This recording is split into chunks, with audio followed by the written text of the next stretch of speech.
আসসালামু আলাইকুম রহমতুল্লাহি ওয়া বারাকাতুহু। সম্মানিত সুপ্রিয় দিনী বায়ু বোনেরা, আজ পবিত্র 13ই মুহররম বুধবার দিন। আমি আজ আপনাকে এই 13ই মুহররম বুধবার দিন একটি আমল সম্পর্কে বলবো, যেই আল্লাহর একটি গুণবাচক নাম 101 বার যদি আপনি পাঠ করতে পারেন, আপনার জীবনে যত রোগ আছে আপনার শরীরে সমস্ত রোগ ভালো হবে, 100% গ্যারান্টি। সম্মানিত সুপ্রিয় দিনী ভাই বোনেরা, শুধু তাই নয়, আপনি যদি এই নাম ধরে আল্লাহকে ডাকেন, আপনি আল্লাহর কাছে যা চাইবেন আল্লাহ রাব্বুল আলামিন আপনার মনের আশা ঠিক তাই পূরণ করবেন। তো সম্মানিত সুপ্রিয় দিনী ভাই বোনেরা, আজকের ভিডিওটা খুবই গুরুত্বপূর্ণ ভিডিও, অবশ্যই ধৈর্য সহকারে শেষ পর্যন্ত দেখবেন। তো চলুন আমরা মূল ভিডিওতে চলে যাচ্ছি। আমরা কিভাবে এই আমলটা করব, কখন করব, কতবার করব, সম্পূর্ণ কিছু আজকের এই ভিডিওতে থাকবে। তো তার আগে একটা কথা বলে নেই, অবশ্যই আমাদের এই ভিডিওর কমেন্টে একটা আমিন বলে জানাবেন, একটা লাইক করবেন এবং আমাদের এই চ্যানেলটা সাবস্ক্রাইব করে বেল আইকনটি বাজিয়ে দিবেন।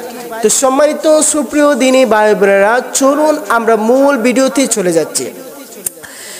আমরা এই আমলটা করতে হলে আমাদেরকে সর্বপ্রথম উজু অবস্থায় থাকতে হবে, পবিত্র অবস্থায় থাকতে হবে।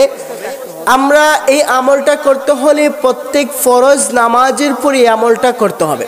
তো সম্মানিত সুপ্রিয় দিনী ভাই বোনেরা, এই আমলটা করতে হলে আপনাকে 101 বার এই আল্লাহর গুণবাচক নামটা পাঠ করতে হবে। আল্লাহর 99টি নামের মধ্যে একটি নাম রয়েছে খুবই গুরুত্বপূর্ণ, খুবই পাওয়ারফুল একটি নাম, যেই নাম ধরে ডাকলে আল্লাহ রাব্বুল আলামিন সাড়া দেন, যেই নাম ধরে ডাকলে আল্লাহ রাব্বুল আলামিন বড় খুশি হন। এই নামটা হচ্ছে ইয়া হাইয়ু। আল্লাহ রাব্বুল আলামিন 99 নামের মধ্যে একটা খুবই ইম্পর্টেন্ট একটা নাম রয়েছে, যেই নাম ধরে আল্লাহকে ডাকলে আল্লাহ রাব্বুল আলামিন সাড়া দেন, অতি তাড়াতাড়ি সাড়া দেন। সেই নামটা হচ্ছে ইয়া হাইয়ু। এই নাম ধরে আপনি যদি আল্লাহকে ডাকতে পারেন, ইনশাআল্লাহ আল্লাহ রাব্বুল আলামিন আপনার মনের বাসনা, মনের আকাঙ্ক্ষা, সব কিছু মনে যা আপনি আল্লাহর কাছে চাইবেন তাই পূরণ হবে। তো সম্মানিত সুপ্রিয় দিনী ভাই বোনেরা, আল্লাহ রাব্বুল আলামিনের 99টা নামের মধ্যে একটা নাম রয়েছে খুবই জনপ্রিয়, সেটা হচ্ছে ইয়া হাইয়ু। ইয়া হাইয়ু এর অর্থ হচ্ছে হে চিরঞ্জীব। ইয়া হাইয়ু নাম ধরে যখন আপনি আল্লাহকে ডাকবেন, অবশ্যই আল্লাহ রাব্বুল আলামিন আপনার নাম ধরে ডাকার কারণে আল্লাহ রাব্বুল আলামিন আপনার কাছে সাড়া দিবেন।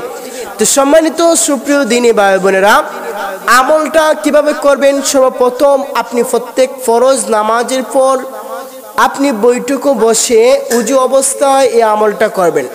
সর্বপ্রথম আপনি ইস্তিগফার 3 বার পাঠ করে নেবেন এবং রাসূল করিম সাল্লাল্লাহু আলাইহি সাল্লামের উপর 3 বার দুরূদ পাঠ করে নেবেন। আপনি যদি দুরূদ ইব্রাহিম পড়তে পারেন তাহলে দুরূদ ইব্রাহিম পড়বেন, আর যদি আপনি দুরূদ ইব্রাহিম পড়তে না পারেন তাহলে সংক্ষিপ্ত দুরূদ পড়বেন সাল্লাল্লাহু আলাইহি ওয়াসাল্লাম। এই দুরূদটা 3 বার পাঠ করে আপনাকে ইয়া হাইয়ু 101 বার পাঠ করতে হবে। ইয়া হাইয়ু 101 বার পাঠ করে আপনি পুনরায় আবার দুরূদ শরীফ 3 বার পাঠ করবেন। দুরূদ শরীফ 3 বার পাঠ করে যেই ব্যক্তির শরীরে রোগ রয়েছে, যেই ব্যক্তির শরীরে রোগ কমে না, ওষুধ কেউ ভালো হচ্ছে না, ওই ব্যক্তির শরীরে একটা ফু দিবেন। তবে যদি আপনি ওই ব্যক্তিটা আপনি হন, যেমন আপনি রোগে আক্রান্ত, তাই আপনি নিজেই আমল করতেছেন, তাহলে আপনি হাতের মধ্যে ফু দিবেন। আপনি যদি নিজে রোগে আক্রান্ত হন তাহলে এই আমলটা করে আপনি আপনার হাতের মধ্যে, 2 হাতের মধ্যে ফু দিয়ে আপনার সমস্ত শরীরটা ম্যাসাজ করে ফেলবেন। তো সম্মানিত সুপ্রিয় দিনী ভাই বোনেরা, আমি আবার বলছি, এই আমলটা শেষ করে আপনি সর্বপ্রথম ইস্তিগফার 3 বার পড়বেন, দুরূদ শরীফ 3 বার পড়বেন, তারপর ইয়া হাইয়ু 101 বার পাঠ করবেন, তারপর আবার পুনরায় দুরূদ শরীফ 3 বার পাঠ করবেন। পাঠ করার পর আপনি আপনার হাতে ফু দিবেন, ফু দিয়ে আপনার হাত দিয়ে মাথা থেকে সমস্ত শরীর মেসেজ করে ফেলবেন। এইভাবে যদি আপনি আমল করেন একাধারে 7 দিন অথবা 15 দিন অথবা 1 মাস পর্যন্ত আপনি আমলটা করতে পারেন, ইনশাআল্লাহ আপনার শরীরে কোনো প্রকারের রোগ থাকবে না, সমস্ত রোগ ভালো হয়ে যাবে। তো সম্মানিত সুপ্রিয় দিনী ভাই বোনেরা, এই ইয়া হাইয়ু নাম নিয়ে যদি আপনি আল্লাহর কাছে জিকির করেন, আল্লাহর এই গুণবাচক নামটি দিয়ে যদি আপনি জিকির করেন, তাহলে আপনি খুবই শীঘ্রই আপনার দোয়া, আপনার মুনাজাত আল্লাহর কাছে কবুল করাতে পারবেন। তো সম্মানিত সুপ্রিয় দিনী ভাই বোনেরা, অবশ্যই আজকের ভিডিওটি আপনাদের ভালো লেগেছে। যদি ভালো লাগে অবশ্যই এই ভিডিওটি শেয়ার করে দেবেন এবং ভিডিওর কমেন্টে একটা আমিন বলবেন এবং একটা লাইক করবেন। তো সবাই ভালো থাকবেন, সুস্থ থাকবেন। আসসালামু আলাইকুম ওয়া রাহমাতুল্লাহি ওয়া বারাকাতুহু।